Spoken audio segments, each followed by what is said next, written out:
This is a story of miracles, of reckless love and crippling loss, of divine redemption and grace, of moved mountains and changed hearts, of beautiful things made from ashes.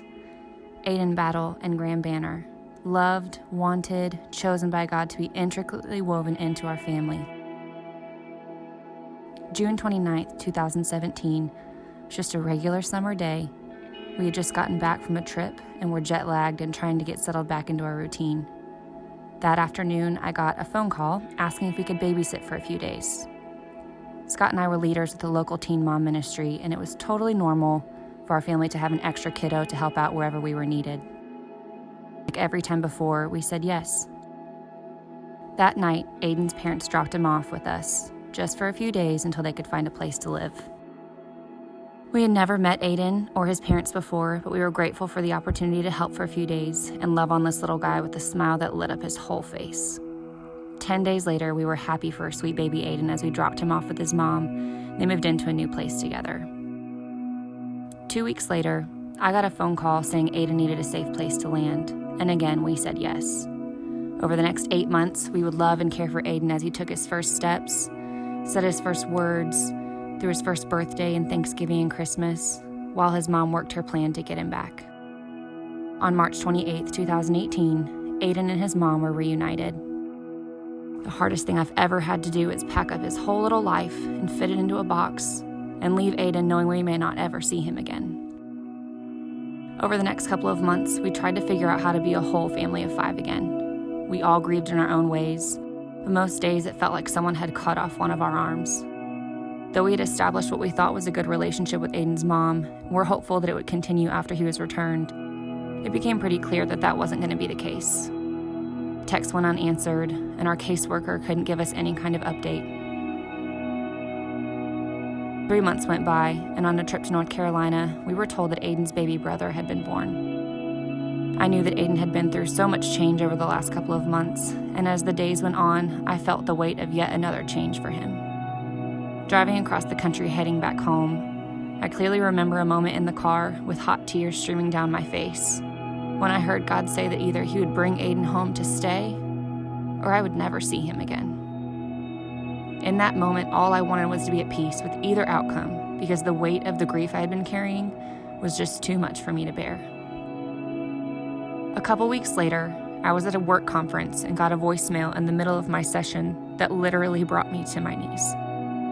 A doctor had seen my name and number on Aiden's file and wanted me to bring him in for further testing. In those moments, my deepest grief just weeks before, Aiden's world had been turned upside down, and he, along with his baby brother, had been brought back into care, separated, and hidden away from us.